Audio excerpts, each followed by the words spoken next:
नमस्कार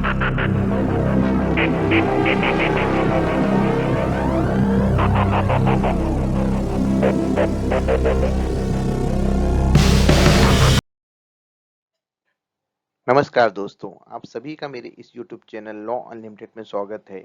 आज मैं आपके लिए under section 13B of the Hindu marriage act के अंतर्गत एक ऐसा जजमेंट लेके आया हूं, जिसके अंदर कंसेंट टर्म फाइनलाइज होने के बावजूद दूसरी पार्टी ने कंसेंट टर्म को विड्रॉ किया और फैमिली कोर्ट ने भी उसे अलाउ किया, जिससे उनकी पिटीशन डिसमिस हो गई। तो दोस्तों, कभी-कभी हम जल्दबाजी में कंसेंट टर्म साइन कर देते हैं और बाद में हमें ऐसा लगता है कि नहीं यार, हमसे तो गलती हो गई है। तो आप इस जजमेंट का उपयोग करके अपनी गलती को सुधार सकते हैं और कंसेंट टर्म को विड्रॉ कर सकते हैं। तो आइए हम देखते हैं इस केस में होता क्या है आगे। दोस्तों, किसी भी ऑर्डर और जजमेंट को पढ़ने के लिए काफी समय चाहिए होता है और हम इसे डेली बेसिस पे नहीं कर पाते, क्योंकि इसमें घंटों लगते हैं अगर हम एक भी जजमेंट या ऑर्डर को पढ़ें। इसीलिए मैं ऐसे वीडियो को बनाता हूं जो 5 मिनट में सारे जजमेंट और ऑर्डर को कवर करते हैं और आप आसानी से इसे कहीं पे भी बैठ के देख सकते हैं। इसीलिए ज्यादा से ज्यादा ऑर्डर और जजमेंट को पाने के लिए इस चैनल को सब्सक्राइब करना ना भूलें। दोस्तों, मैंने आपको इस केस की सारी डिटेल दे दी है और मैं अपनी हर स्लाइड में आप लोगों को हर बार केस डिटेल देते आया हूं, ताकि अगर आपको कभी भी हार्ड कॉपी की जरूरत पड़े तो आप जाके गूगल पे इसकी हार्ड कॉपी ले सकते हैं। आइए अब हम इस केस के थोड़े फैक्ट्स देख लेते हैं। होता यह है कि पति और पत्नी दोनों ही फैमिली कोर्ट में under section 13B of the Hindu marriage act के अंतर्गत एक म्यूचुअल डिवोर्स पिटीशन फाइल करते हैं आपसी सहमति से। दोनों के बीच कंसेंट टर्म फाइनलाइज हो जाते हैं और दोनों ही उस कंसेंट टर्म को कोर्ट में सबमिट कर देते हैं। लेकिन जब तक कि जज साहब अपनी डिग्री पास करते, उससे पहले हस्बैंड एक एप्लीकेशन देते हैं कोर्ट में कि वो अपने कंसेंट टर्म को विड्रॉ करना चाहते हैं। कोर्ट उन्हें इसकी इजाजत दे देता है और इस पिटीशन को रिजेक्ट कर देता है। इससे एग्रीड होकर अपीलेंट ने ये अपील प्रेफर की है हाई कोर्ट में। अब हम देखते हैं कि पिटिशनर का क्या सबमिशन था।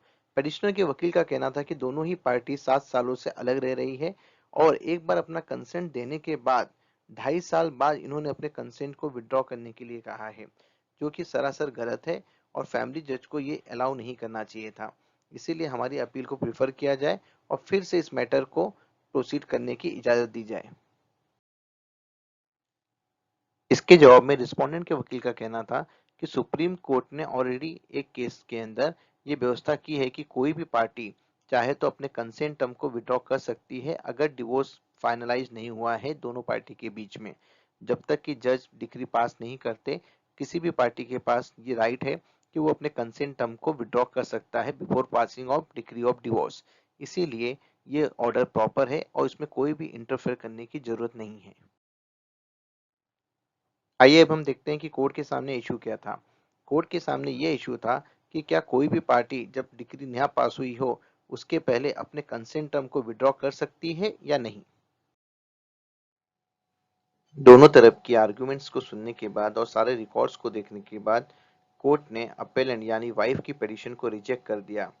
कोर्ट ने सेक्शन 13B को पूरी तरह से एक्सप्लेन किया कि सेक्शन 13B में कहीं पे भी ऐसा नहीं लिखा है कि कोई भी पार्टी एक बार कंसेंट देने के बाद कंसेंट वापस नहीं ले सकती। ये दोनों की आपसी सहमति का फैसला होता है। इसीलिए जब भी कोई पार्टी अपनी आपसी सहमति से मुकर जाती है तो वो अपने कंसेंट को विड्रॉ करती है, तो कोर्ट उस पिटीशन को डिसमिस कर देता है। कोर्ट का कहना था कि अंडर सेक्शन 13B में आप म्यूचुअली एक पिटीशन फाइल करते हैं, इसलिए अगर कोई भी पार्टी जब तक कि डिक्री ऑफ डिवोर्स ना पास हुआ हो, इसके लिए स्वतंत्र है कि वो अपने कंसेंट को वापस ले सकती है। कोर्ट के पास भी ये राइट होते हैं कि वो पार्टी से पूछ सकती है कि वो एवरमेंट जो उन्होंने पिटिशन में किए हैं वो राइट है या रॉन्ग है, और ये स्टेचुटरी ऑब्लिगेशन है उनके ऊपर कि उनको पार्टीज को सुनना चाहिए कि उनका जो कंसेंट है वो किसी भी जोर जबरदस्ती से ना लिया गया हो।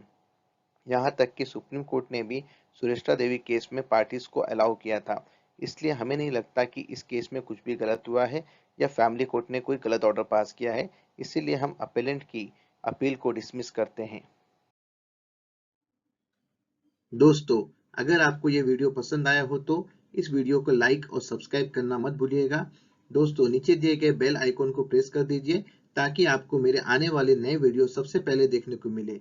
तो दोस्तों फिर से मिलते हैं एक और नए वीडियो के साथ, तब तक के लिए अलविदा।